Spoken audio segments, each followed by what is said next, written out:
ניתן, רגע, נגמור עד שהוא אומר לזול, אוקיי, שים אותו.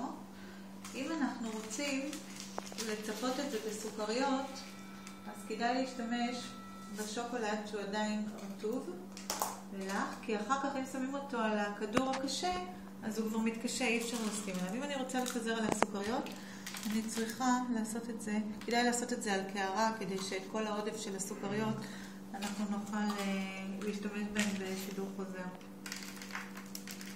ככה. וניתן לקחת זיגוק של שוקולד לבן, אני שמה אותו בשקית חד פעמית כזו, של שקית זילוף, עושים חור קטן בקצה, ואני יכולה לזגג באופן חופשי.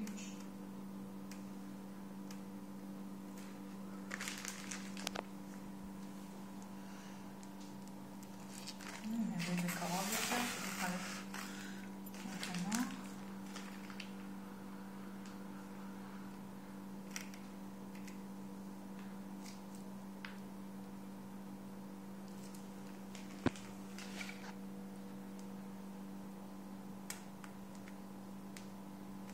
אפשר גם לעשות שתי בערב או כל מיני דוגמאות כאלה שרוצים, אפשר לאתר את זה באמת במה שרוצים.